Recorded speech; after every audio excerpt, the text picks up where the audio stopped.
Di perairan ini menjadi pusat sebuah kerajaan makhluk halus.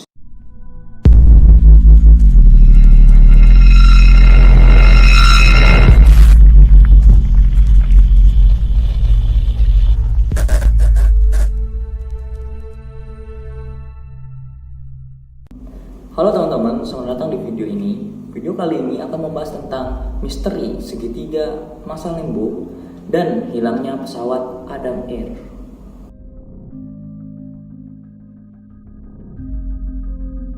Segitiga Bermuda, kadang-kadang disebut juga segitiga setan, adalah sebuah wilayah lautan di Samudra Atlantik seluas 4 juta kilometer yang membentuk garis segitiga antara Bermuda, Puerto Rico, Miami, negara bagian Florida, Amerika Serikat. Tetapi yang akan kita bahas di sini adalah segitiga Bermuda di Indonesia, yaitu segitiga masa lembo. Segitiga masa lembo adalah segitiga yang serupa dengan segitiga Bermuda di Kepulauan Bahama. Segitiga masa lembo ini terletak di perairan Laut Jawa, tepatnya pertemuan antara Laut Jawa dengan Selat Makassar. Jika lihat dari gambar ini, Kepulauan Masa Lembo lebih cenderung ke Selat Makassar dibanding dengan Laut Jawa. Mengapa segitiga masa lembo menjadi misteri?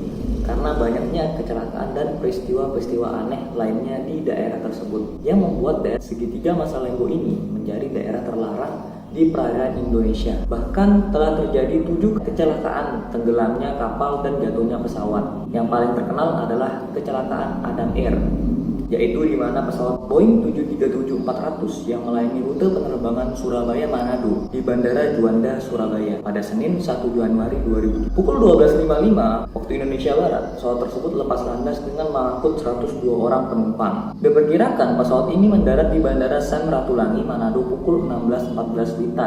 Namun, tiba-tiba pesawat ini hilang kontak. Komunikasi terakhir adalah pada pukul 15.07 WITA. Ketua KNKT Tatang Kurniadi yang menyelidiki kasus pesawat ini bilang kalau pesawat Adam Air ini hilang dari pantauan radar pada ketinggian 35.000 kaki. Sedangkan rekaman flight data recorder atau disingkat PDR dan cockpit voice recorder atau disingkat CVR baru ditemukan dan diangkat pada 27 dan 28 Agustus 2007. Hasil analisa CVR menunjukkan pilot mengalami masalah navigasi sehingga perhatiannya terfokus pada permasalahan Inertial Reference System atau yang disingkat IRS, yaitu semacam navigasi penerbangan pesawat yang setidaknya selama 13 menit terakhir penerbangan mengalami masalah. Akibatnya, sang pilot Kapten Revi Agustin dan kopilot Yoga cuma ngelihat sedikit tentang flight requirement yang lainnya, termasuk identifikasi dan usaha melakukan koreksi penerbangan itu. Saat terbang di ketinggian 35.000 kaki, posisi autopilot sedang on. Autopilot sendiri memungkinkan pesawatnya terbang otomatis. Untuk mempertahankan sayap pesawat tidak miring, autopilot menahan posisi setir, kemudian aileron 5 derajat ke kiri. Namun, bapak pilot ini melihat posisi IRS di kiri dan kanan tidak sama atau menyimpang, lalu bapak pilot memutuskan memindahkan IRS menjadi sejajar.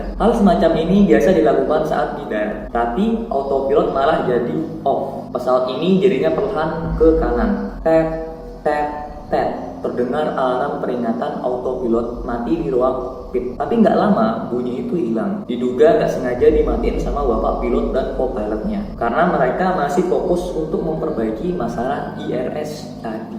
Tiba-tiba terdengar bank angle sebanyak 3 kali, yaitu peringatan bahwa pesawat telah miring ke kanan melewati 35 derajat. Pas bank angle sudah miring 100 derajat, pilot nggak berusaha memiringkan pesawat ke sisi sebaliknya untuk menyeimbangkan. Dari rekaman penerbangan, nggak ada tanda-tanda kedua pilot dapat mengendalikan pesawat secara tepat dan benar setelah mendapatkan peringatan bank angle berbunyi. KNKT menyebut kecelakaan terjadi sebagai kombinasi beberapa faktor, termasuk kegagalan kedua pilot dalam memonitor penerbangan, khususnya dalam 2 menit sebelum kecelakaan. Burung besi itu pun meluncur ke bawah dengan kecepatan 330 meter per detik atau sekitar 1050 km per jam. Saat itu, bapak pilot baru berusaha memegang kendali pesawat secara manual. Mereka belum sadar kemiringan pesawat ini karena kemiringannya terjadi sangat pelan, yakni 1 derajat per detik. Kepanikan pun menyergap kedua pilot itu ketika menyadari pesawat sedang miring. Teriakan pun terdengar dari ruang kokpit, "Jangan dimiringin, jangan dimiringin." Keduanya sempat membuka Quick Reference Handbook yang tersedia pada chapter 11. Buku ini adalah buku referensi jika pesawat mengalami masalah darurat